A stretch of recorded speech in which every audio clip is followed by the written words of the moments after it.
Prison Pipeline. And again, part of what we're about is to have a dinner and discussion, and again, we wanted to make sure that we had appropriate people here.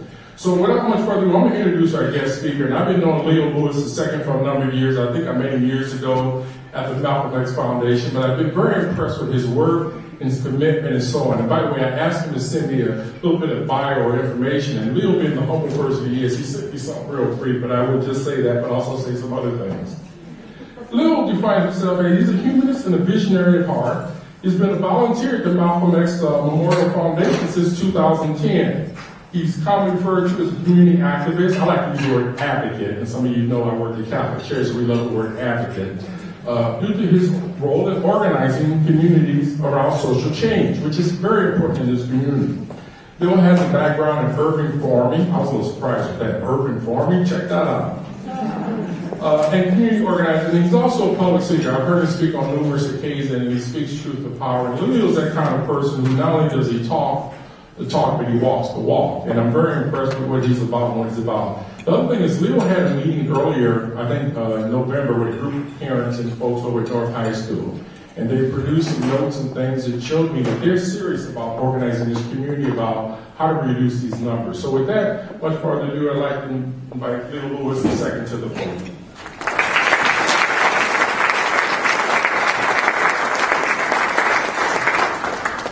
Thank you, Dr. Mom. And thank you, First United Methodist Church, for having me here and having us here, providing the community with a free meal. I'm sure everybody here appreciates that as well. I did not prepare any specific speech. I am not here to give a speech. I'm just here to be a frontline soldier giving a testimony from the battlefield. That's what I'm here to do. And I hope you guys are with me to join the fight. I am not your traditional so-called organizer, activist, etc. When I introduce myself as a human. So when I seen an agenda, I was a little mad at Ajimon. Write down that I'm a community activist and a board member in my Malcolm X Foundation. So limited. Humans do so much more. But I would like to know, just by a show of hands, how many people are familiar with the school-to-prison pipeline and what it actually is? Okay, is there anyone who wants to bravely tell the rest of those who don't know what it is, what the school-to-prison pipeline is? Just in a nutshell. You don't have to be perfect. I will echo you and back you up. Anybody? One of so many experts in here. Yes. Rather than give an interpretation, I'll just give this anecdote. In 2004, the Arizona State Corrections Department assigned a committee to project the prison population in the state,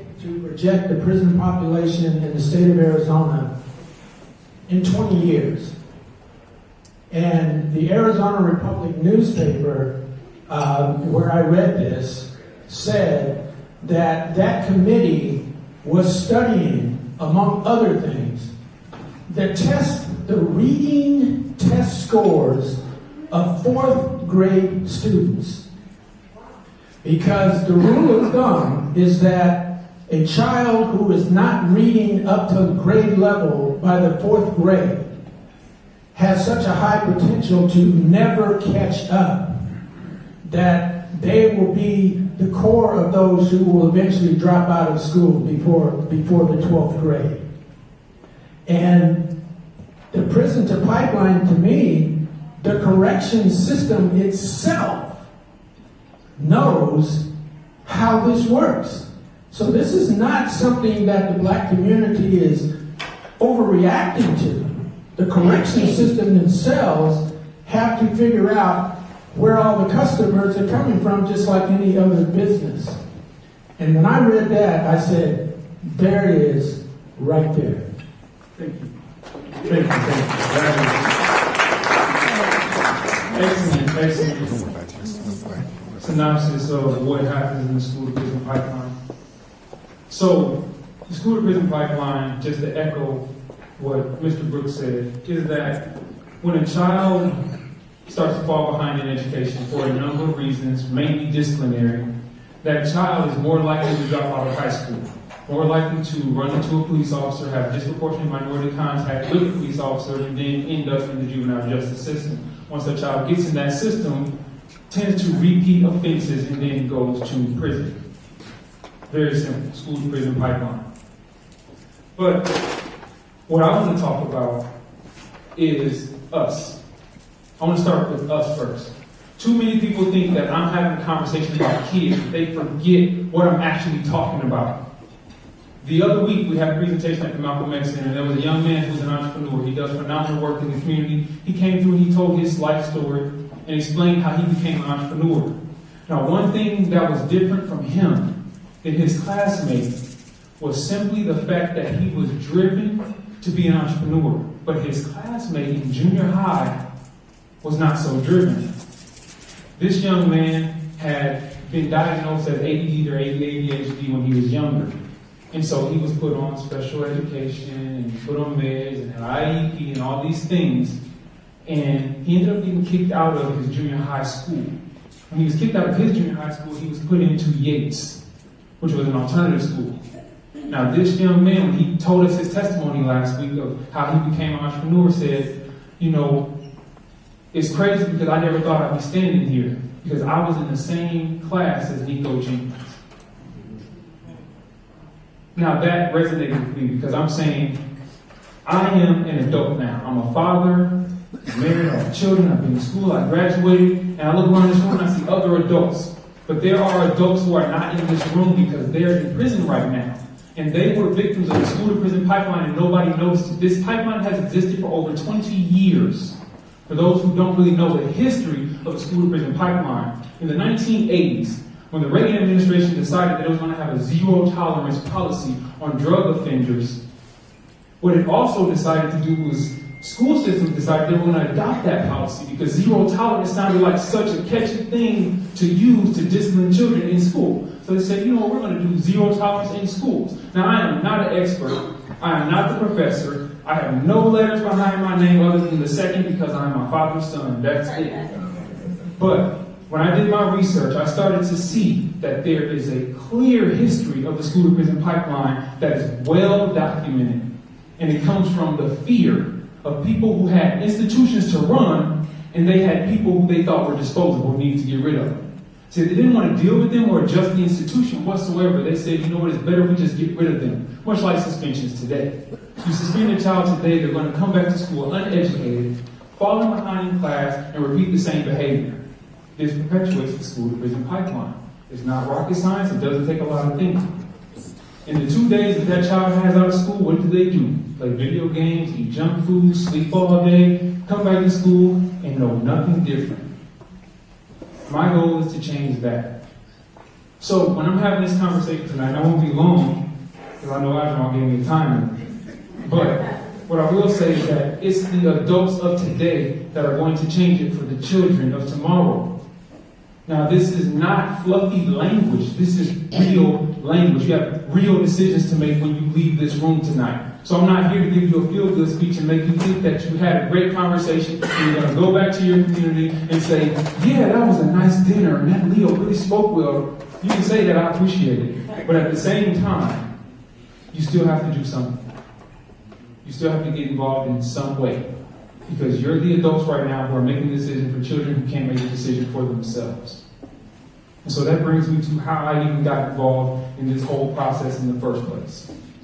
For the last 4 years, I've gotten a call every September from parents in the community who said, hey, can you come to the school with me? It's typically a single black mom with a boy. She says, can you come to the school with me and sit down and talk to this principal because they tripping and they kicked my son out of school for 2 or 3 days. So I will sit down and I'll listen to the principal talk, and the principal will use this very eloquent language, and the parent will use this very, I would say, uneducated language, trying to defend this child, yet not recognizing while this child's sitting here, this child feels like the biggest victim in the entire world because nobody's supporting the child. Everybody sees the child as the criminal. The mom, the principal, the security guard. The only person asking the child, hey, how are you okay, is me. Who, if they hadn't called me, then this child would be by themselves. And if you're not familiar with psychology, I'm going to educate you just a little bit on ACE, Adverse Childhood Experience. where a child who feels totally defenseless experiences high levels of stress, their cortisol levels go up, and that child has a chemical imbalance placed on their mind for a very long time. And it's hard to reverse because that child has had an experience that changed them developmentally, which means they see the world differently now because no one was there to stop the chemical flush that went through their body when they felt like there's a lot of fear and I have no one to protect me. So that's what happens to that child. So here this child is experiencing this ACE right in the face of his mother and the teacher and the people who say they care about him the most. They don't recognize that he is dying inside right before their eyes. And then they wonder why he goes back to school and does what he does. So I'm sitting here and I'm listening to this child be victimized and demonized. And I start reflecting on my own childhood and how my father gave me a pocket knife. I was in 3rd grade. He said, son, every man needs one of these. And I was so happy, like my dad gave me some. And so I put it in my pocket, in a little pocket in my tight Wrangler jeans, and I went back to school in 3rd grade for River City Roundup. And I get in there, and I get on the playground, and this little boy jumps off of the top of the monkey bars, and he jumps down. And he said, hey, look what I got. And I pulled my little pocket knife out. He said, ooh, that's a knife. And he ran back and he told the teacher, Leo has a knife. The teacher came to me. It's my favorite teacher. Her name is Mrs. Lutz. And she was so encouraging to me. But she came to me and she said, excuse me, Leo, what do you have in your pocket? I said, nothing. I knew I was in trouble. She said, come on, I already know you have it in your pocket. Just show it to me. So I pulled out this little pocket knife. It was the littlest, cheapest pocket knife you can get. It's one of those 99-cent pocket knives. I know now it's 99 cents, but back then it was gold to me. And so I pulled this pocket knife out. She said, go to the office immediately. Hand it to me now. Sent me to the office. My mom had to take off of work. She came down there. She cussed me out when I got home. The principal told me how disappointed they were in me. And my favorite teacher looked at me with such sadness on her face that I'll never forget. And at that moment, I realized, okay, don't ever bring a pocket knife to school ever again. Don't touch it. And so she gave the knife to my mom. I asked my mom, hey, can I have that knife? My mom said, nope. And I never saw the knife again. My dad only gave me 2 things in my childhood in my life, and that knife was one of them, and I have not seen it since. But I was just a young boy, trying to be a boy, trying to be a man. That's all I wanted to do.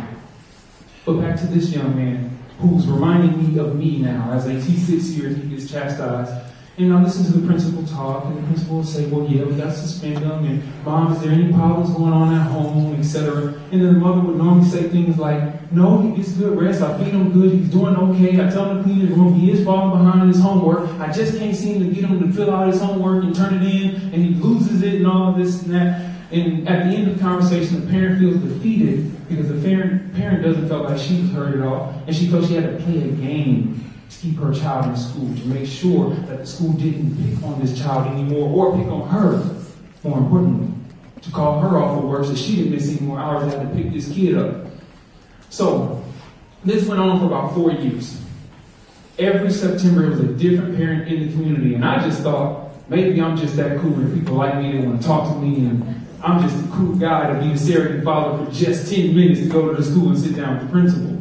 But I realized it was a little more than that. People knew me from being in the community, and they knew that I was always out doing something positive. So they said, okay, I just need a positive role model for my child and to make sure that the school knows that I have support. But this year was different. 2018 was different because I got a call from my sister who said, hey, I need you to go to the school because your nephew's getting suspended again. This is the 2nd week of September. She said, again in the 1st grade. So I show up to the school. He's 6 years old. He's sitting in the office, and I said, what are you doing in the office? I got in trouble.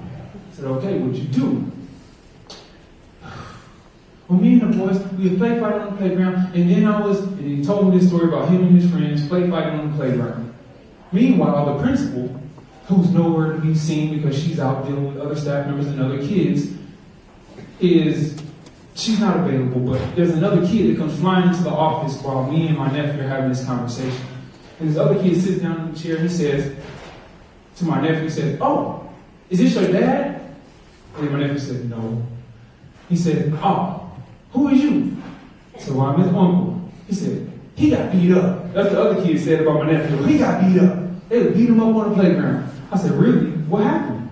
He said, oh, we was play fighting, and then he told me this whole story about 3 boys all just play fighting on the playground. I said, oh, okay. Another teacher comes in the office and says, hey, what are you doing here? To this kid that just showed up out of nowhere who's giving me this testimony. He says, go back to the class. And this kid just jumps up, okay, I was told to come down here, but I'm going back to class. And the kid runs up the office, goes back to class. Now, in the school environment, I'm watching that there is no security guard that escorted this kid back to class. No teacher came. This child just got up, walked away, and went to class. It's another first grade. So my nephew's sitting here. We get to the principal's office. The principal is highly decorated. This is another thing. You're going to understand why I'm so passionate about this. Highly decorated. Is known by all of the Minnesota Humanities Centers and all of the other institutions that are supposed to teach cultural competency and all these other things, but for some reason, this principal was completely blind to the school-to-prison pipeline that she was contributing to. So I get to have a conversation with her, and she uses words like assault, battery. He was being disorderly. Now, I remember all of these when the police beat me up and charged me with these things. It's very different when I'm hearing it being used on a 6-year-old. And so he's sitting there in the office, I'm sitting there, and I'm listening to the language, and I asked her, I said, are you familiar with the school-to-prison pipeline? She said, yes, I am, but that has nothing to do with the conversation right now. What we're talking about is his behavior and what we can do to help mom at home because he's displaying behaviors that are not conducive for our environment. I said, okay, but why are you using language like assault? Because that's what he did. He assaulted another kid. I said, okay, he assaulted another kid. Well, I'll give you that. I said, but what is this battery thing? Well, battery, because when he was running around my office and not being still, I had to grab him. And when I grabbed him, he pulled my hair. I said, oh, you pulled your hair. You grabbed him though? Yes. And he pulled your hair? Yes. I said, okay. So I look at my nephew, and he looks at me. I said, you know you're in trouble, right? And so I said, okay, well. And he goes out. By this time, my mom shows up, and we're all sitting there having this conversation. And I'm getting more and more frustrated because I'm listening to the principal tell me that she had already written him up for this before. He was suspended the first week of school for 2 days for already roughhousing on the playground. This is the second offense. And so he has to be suspended for 3 days. But the 3 days he's suspended for is 1 day for the fight on the playground, 1 day for the disruption in the office, and the 1 day for the battery of her. I said, okay, you're going to suspend him for 3 days? Are those 3 different referrals? She said, yes. How many referrals does he have? About 6 this year already. I said, so does he? I said, are you aware that he doesn't understand the paper trail you're putting on him? She said, well, it's not about that. We're trying to find out what's going on at home. So we have a worker here that's going to work with your family. It's called an MTSSB worker, and that worker is going to work with the family, work with mom, and find out what's going on so we can work with the child. I said, okay, that's great, but are you going to remove the suspension and the referrals from his record? She said, no, it has to stand. That's part of the policy. In order for us to actually place him with the worker, we need to have record of the behavior so that we can track the behavior to make sure that we can correct the behavior. Without the data, we can't correct the behavior. The school-to-prison pipeline in Omaha public school system. This is not unique at all. This is exactly how it goes.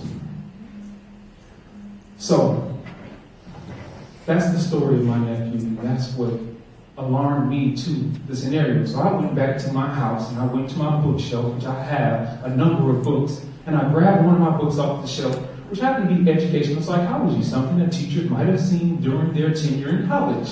And I turned to page 271 where he talks about John Piaget. And John Piaget says, between the ages of 5 and 8 years old, a child is heteronomous in their thinking, which means there's 2 types of thinking. There's heteronomous and there's autonomous. Heteronomous means that if you do an immoral act, you should be punished immediately. Also, you understand that if you did the act, you're the one going to be punished. Autonomous means that you could do an act immorally and go on a length of time without seeing punishment, and then when punishment comes, you are conscious and aware that it was for an act of the past. But children are heteronomous, so the punishment has to be immediate in order for them to understand what took place. It's called imminent justice. You can look it up, Google it, whatever you like to do. Between 5 and 8 years old is the classic term, but they don't really know. It could be 5 to 10. So I'm thinking, if you're suspending this child for at least 2 or 3 days, this child does not realize that that fight on the playground that took 2 hours of a conversation and took 48 hours of a suspension will come back to school, will not realize that that whole process was related to that fight on the playground. The child just won't get it. If restorative justice is not practiced immediately, that child is going to repeat the behavior. And lo and behold, he went back to school and repeated the behavior. Because restorative justice did not exist in that environment for him. Nor did it exist for all the other children who were being suspended disproportionately in that institution. I just so happened to have a school board member hand me some documentation, but after this situation, I held a town hall meeting. We had about 12 parents show up. We had another town hall meeting a month later, and we had about 16 or so parents show up. Within that time frame, the school board member handed me a document and said, "Hey, Leo, I got some information about that elementary school suspension that you were asking for." Now, mind you, I'm talking about elementary school children. I'm talking about kindergartners, pre-K, first grade, second grade. I am not talking about junior high school or high school right now. So, he has me the document, and I turn it over, and this is 2017, 2018 OPS out-of-school suspension summary report. You can look that up as well. 56.3% of African American children between pre-K and 6th grade are suspended disproportionately. 56.3%. Every other demographic is 18% or less. That's pre-K, 6th grade. Now, this is just the information from last year. When I went and decided to do a little more research, I found out in May of 2017, there was an article published in the Omaha World Herald where community members were frustrated at the disproportionate suspension rate of African Americans. So much so that the State Board of Education sanctioned the Omaha Public School District in 2015, $1.8 million to correct it. Prior to that, it was about 2011 when there was another article published about the disproportionate special education suspension rate of African Americans. See, prior to about 2015, it was about first labeling the African American students as behaviorally defined or some psychological disorder, and then suspending them. Now it's just straight up suspensions. Now, it's always been straight up suspension, but it was an easy caveat to say, well, it's about the disproportionality of special ed specifically. So I went and did more research and found out that nationwide, this is an epidemic. I have no knowledge of it until this year, so please forgive me, those who have been on this bandwagon. I'm sorry I'm late to the party. I'm so sorry. And please have mercy on me, and don't rip me to shreds for standing at this microphone, because I'm not claiming to be the expert. There are people in this room who have been looking at this far longer than I have, who know it better than I do. But I'm just letting you know you have a real ally. That I'm here and I'm going to keep fighting this thing. Now, I think I've gone over my time just a little bit. If you bear with me, about 5 more minutes and I'm going to wrap up this conversation. So, I do want to offer some scenarios here. I do want to give some perspective because I can sound smart all day and talk about all the stuff that I read and researched, but I want to give you a framework of what happens to these children. So I have to walk into a space in my mind with it. You have an adult parent right now who ends up unemployed or underemployed. They have more than one child. They live in the age of Facebook, Twitter, Instagram, etc., where your self-esteem can be supplemented by likes and shares. So, you have to work a 40-hour workday. Your child is supposed to sleep 8 hours. You're supposed to sleep 8 hours. That's supposed to be what happens. But let's take a 24-hour period of time. Within 24 hours, that child wakes up at approximately 6 a.m., 7 a.m. That parent wakes up with that child. That parent has to get themselves prepared for work, get that child prepared for school, and then that parent has to go to work. That child has to go to school. In this process, especially if you have more than one child, and if you are in poverty, now here's the linchpin that I'm going to throw in here. Poverty. How many people in here are familiar with Dr. Ruby Payne? Okay, for those who aren't familiar with Dr. Ruby Payne, she sold over 1 million books called Understanding a Frame, or I'm sorry, it's called A Framework for Understanding Poverty. This woman has done lectures, she's been to Omaha, she's done lectures here, she's done teacher trainings. She talks about how to negotiate the difference between middle class, poverty, and wealth. Understand that people that live in poverty live very differently than people who are middle class. School is designed for the middle class. It is not designed for poverty. So now, let's go back to where we are. African Americans are disproportionately in poverty in this country. So, if the majority of African Americans, especially in Northeast Omaha, you don't have to look at me to get this attention, you can just go down and drive down through North Omaha and see it yourself. Most African Americans in North Omaha are in poverty. Those African Americans in poverty have to send their kids to school in poverty. If a child is in kindergarten and they're going to school in poverty, more than likely that child has a number of issues. Hence, the free breakfast program started by the Black Panther Party because children weren't eating before they got to go to school. This busy parent that we're going to go through with this scenario is probably too busy to cook breakfast for this child, so they just drop that child off. They got to rush to work. That child eats breakfast at school on free and reduced lunch. This child comes from an unstructured environment. Here's the perspective you have to understand. So unstructured environment children means that when it's time to eat dinner at home, I typically eat in the living room. I eat in my bedroom. I eat on the floor. It is rare for me to get up at the table, say grace, say prayer, have my whole family around holding hands, and then eat my meal.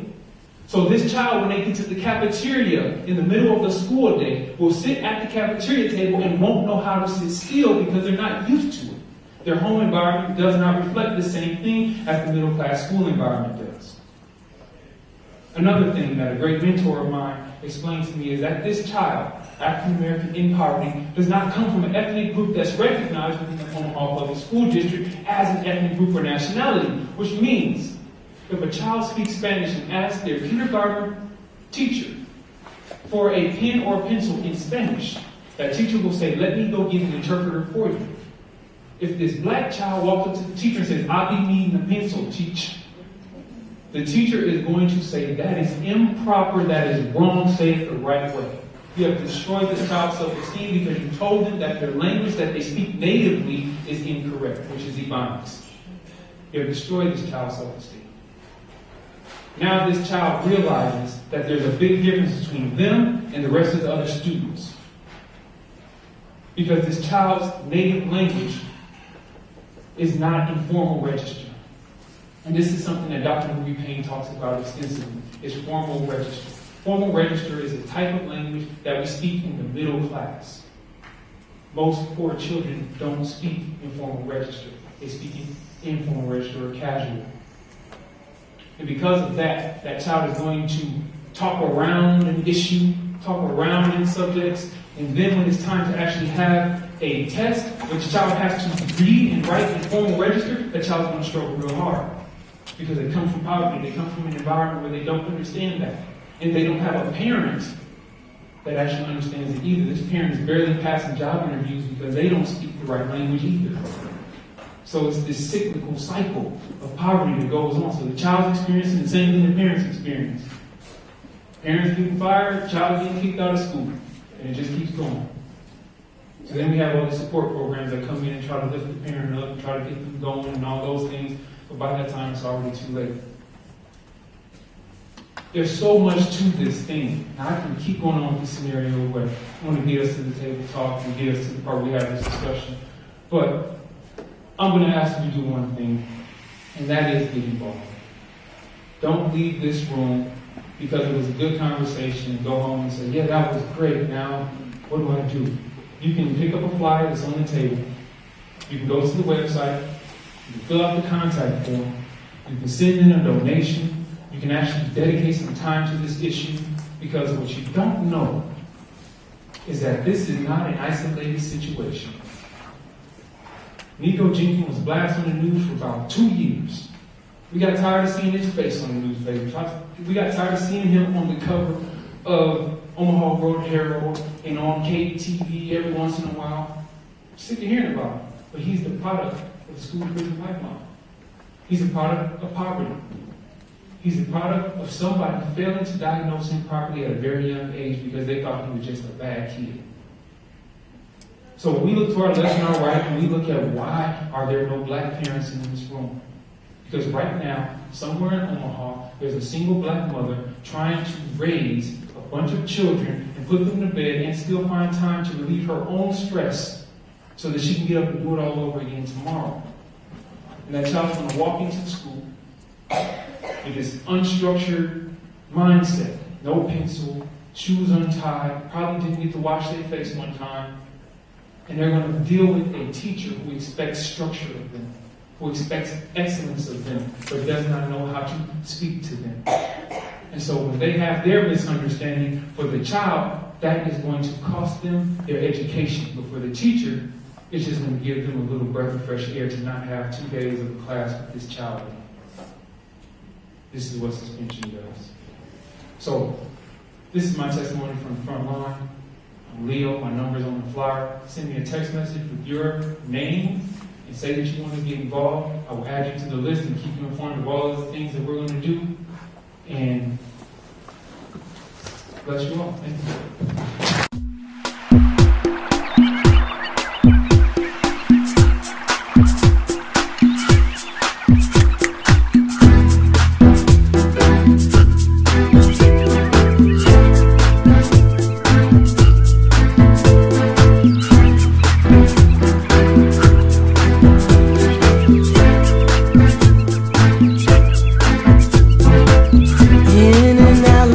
Tides in the sea, back and forth, you keep flowing to me, in and out like the tides in the sea, back and forth, you keep flowing to me. Something happened, something changed, and no reason why. Sunlit days now pour it rain, and I'm left to cry.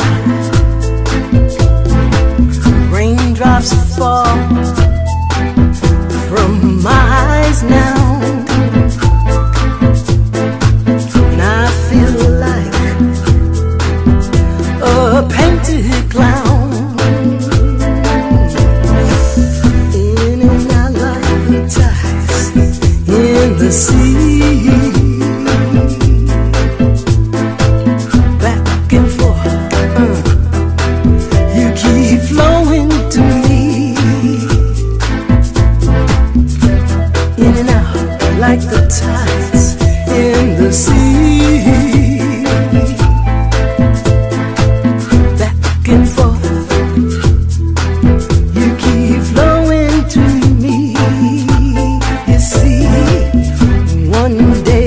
Rushing home, I found that you were gone. You said you would never leave, with me you'd always be.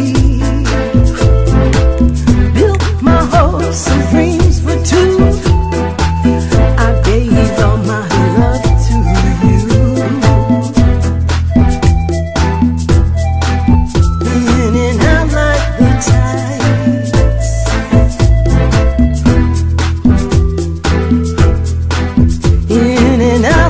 the tides